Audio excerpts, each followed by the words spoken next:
जिंदाबाद जिंदाबाद सवर्ण एकता जिंदाबाद जिंदाबाद सवर्ण एकता जिंदाबाद जिंदाबाद लोकतांत्रिक जन स्वराज पार्टी जिंदाबाद जिंदाबाद श्री विपिन तिवारी जी जिंदाबाद जिंदाबाद सवर्ण एकता जिंदाबाद जिंदाबाद। आपकी पार्टी है, आप सवर्णों की बात कर रहे हैं। आपने एक आंकड़ा दिया है कि 41 करोड़ सवर्ण। तो बहुत लोग तो कहते हैं कि देश में सवर्णों की संख्या बहुत कम है।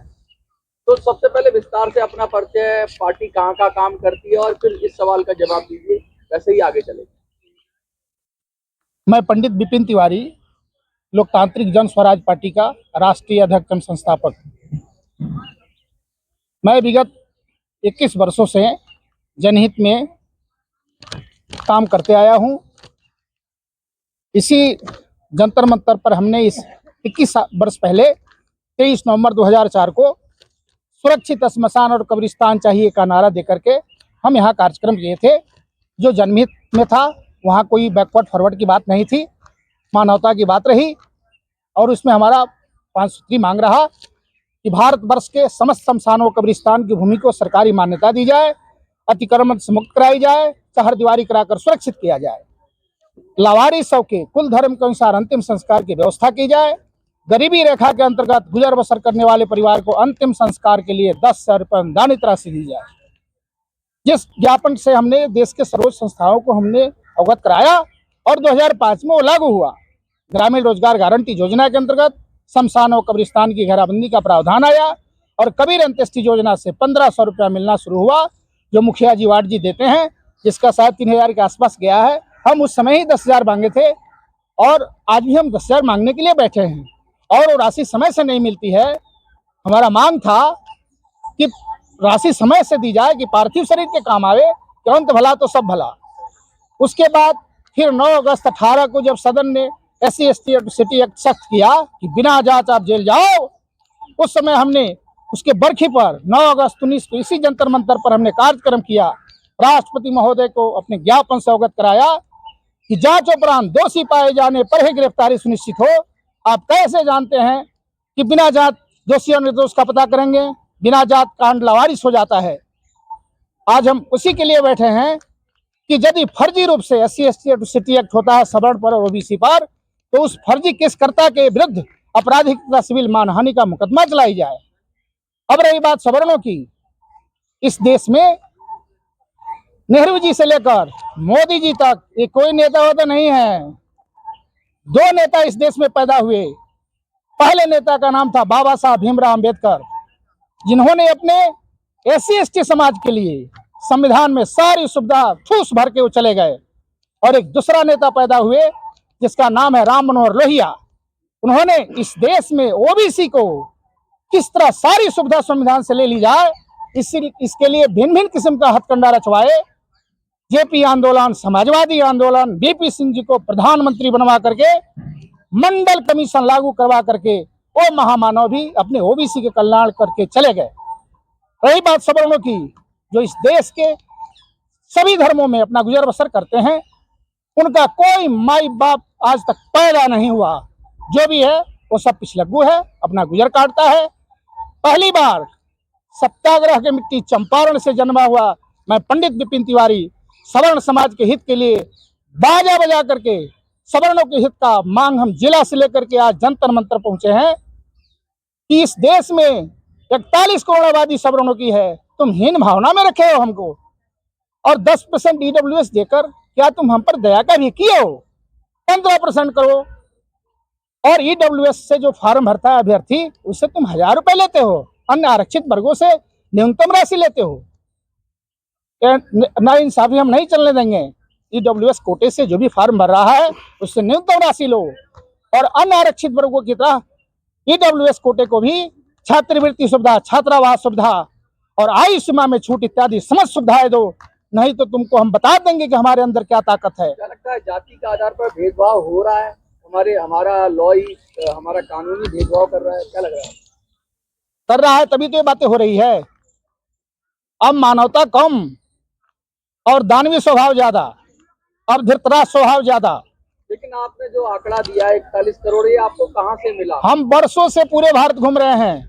पूरे भारत भ्रमण के बाद हमने यह अनुमान है, अच्छा, अनुमानित है आप अनुमानित है 41 करोड़। हाँ। तो इसमें आप यदि कहीं जाएंगे तो आप पता करेंगे कि उपाधि कुछ और है और पूछेंगे कि कैटेगरी आपकी क्या है, तो पता चलेगा कि वो जनरल कैटेगरी है। अच्छा, इस तरह हमने आज 5 वर्षों से लगभग घूम फिर करके इस स्थान पर आए हैं। हमने एक आंकड़ा तैयार किया है कि करीब करीब इस देश में चारों धर्मों में, जैसे हम लोगों के यहाँ अच्छा, 1000 जातियां है, अच्छा, इस जनरल कैटेगरी की 2-4 जातियां नहीं है, जिसको आप ब्राह्मण, भूमिया, राजपूत, ताला कहते हैं, वो नहीं है। यहाँ पर हजारों जातियां है जो जनरल कैटेगरी में आती है।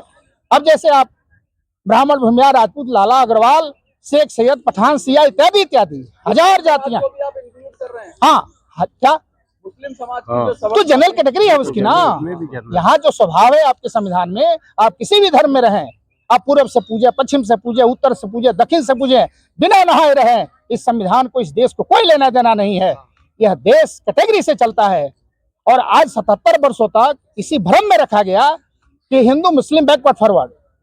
हमारा जो सवर्ण समाज है उसको यह समझ में नहीं आया कि यह देश कैटेगरी से चलता है, और वो इधर उधर की भाषा में भ्रम में पड़ के रह गया। और आज हालत यह है, यह सदन चाहता है कि यह देश जब आजादी का शताब्दी वर्ष मनाए 2047, उस समय तक सवर्णों को हम रिफ्यूजी बना दें। सदन का यही प्रयास है। ये अक्सर नारे भी लगते हैं जेएनयू में कि ब्राह्मण भारत छोड़ो। ये भी कहा जाता है कि ब्राह्मण तो बाहर से आए थे। उनको क्या कहना चाहेंगे आप? अच्छा, वो जो कहने वाला है वो राक्षस स्वभाव का है, दानवी प्रवृत्ति का आदमी, किसी को कुछ भी कह सकता है। यह देश सबका है और इस देश से कोई किसी को नहीं भगा सकता है। तो वो तो कहता है कि हम मूल निवासी हैं, ब्राह्मणों ने आत्मनिर्भर किया था। तो उसे यह पता नहीं है कि देश की आजादी में बाल गंगाधर तिलक साहब की भूमिका क्या रही, मंगल पांडे जी की भूमिका क्या रही, चंद्रशेखर आजाद जी की भूमिका क्या रही, अब्दुल हमीद साहब की भूमिका क्या रही, उसे नहीं पता है। तो आप ही ने तो कहा कि सवर्णों का कोई नेता नहीं हुआ है, तो बहुत सारे नेता के नाम। वो तो देश आजादी के पहले की बात है। अच्छा, आजादी के बाद आपको आजादी के बाद 77 वर्षों में कोई लीडर पैदा नहीं हुआ। अटल बिहारी वाजपेयी के बारे में क्या कहेंगे? वो राम मनोहर लोहिया जी के विचारधारा के जो प्रथम पुत्र है भारतीय जनता पार्टी, उसके वो पोषक थे, अर्थात ओबीसी विचार के पोषक थे। आप सीधा सीधा बीजेपी पे इल्जाम लगा रहे हो कि वो भी सवर्ण समाज की बात नहीं कर रही है। नहीं करती है। सबसे ज्यादा वोट बैंक तो उसी का है। वो बिन बुलाए मेहमान की तरह सवर्ण चला जाता है। अच्छा, सवर्णों की कोई नहीं है, कोई पार्टी नहीं है। कोई पार्टी नहीं है। सवर्णों का कोई खेमखा नहीं है। हम कह दिए ना कि नेहरू जी से लेके मोदी जी तक कोई लीडर नहीं है। तो आप कैसे? ये पथिक है, राही है। अच्छा,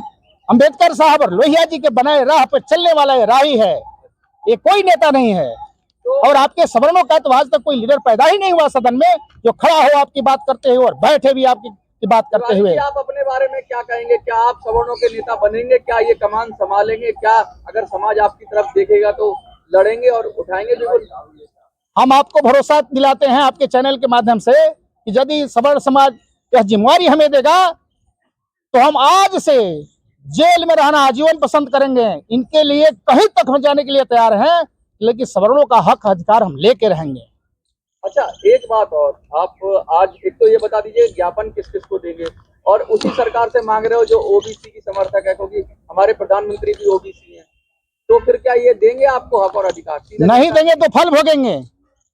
हम प्रधानमंत्री जी को, राष्ट्रपति महोदय को मांग पत्र देने जा रहे हैं। अगर ये लोग नहीं मानेंगे तो फल भोगने के लिए तैयार रहेंगे, किस तरह से? क्योंकि हमारी आबादी 32% है। हम अपना ताकत दिखाएंगे चुनाव में, चुनाव के समय में। बिहार के चुनाव आ रहे हैं, क्या अरे पूरे देश के चुनाव में, बिहार के चुनाव के लिए क्या रणनीति है? हमने बोला कि सभी पूरे देश के लिए, एक बिहार ही नहीं। हम 32% का, अपकमिंग जो चुनाव, हाँ, वो तो आता ही रहेगा, आता ही रहेगा। पूरे देश में 32% आबादी जो है सवर्णों की, वो अपना औकात दिखाएगी और समझ में आ जाएगा। आप चुनाव लड़ाएंगे बिहार में लोगों को? हाँ, प्रयास तो है। संगठन के विस्तार के बारे में क्या योजना है? कितना विस्तार हुआ है आपका? अभी जैसे हमारी ये पार्टी राष्ट्रीय संविधान है इसका, अन्य 2 प्रांतीय अध्यक्ष इसमें कोर कमेटी के मेंबर हैं। तो हमारे अध्यक्ष यहाँ दिल्ली में हैं, यूपी में हैं, तेलंगाना में हैं, बिहार में हैं। अब अपना धीरे धीरे प्रयास हो रहा है, सब लोग जुड़ रहे हैं। विस्तार का प्रोग्राम चल रहा है। हाँ, चल रहा है। क्या संदेश देना चाहेंगे जो लोग आपको देख रहे हैं अलग अलग चैनलों के माध्यम से? तो क्या कहना चाहेंगे? हम अपने बैनर के विचार से लोगों को आगाह कर रहे हैं, इस पर समाज चिंतन करे, विश्वास करे, हमें सहयोग दे कि हम सवर्ण की लड़ाई मजबूती से लड़ सके। नारे नारे लगाओ। सवर्ण एकता जिंदाबाद, सवर्ण एकता जिंदाबाद, जिंदाबाद जिंदाबाद सवर्ण एकता जिंदाबाद, जिंदाबाद जिंदाबाद सवर्ण एकता जिंदाबाद, जिंदाबाद जिंदाबाद एकता जिंदाबाद, जिंदाबाद जिंदाबाद एकता जिंदाबाद, जिंदाबाद जिंदाबाद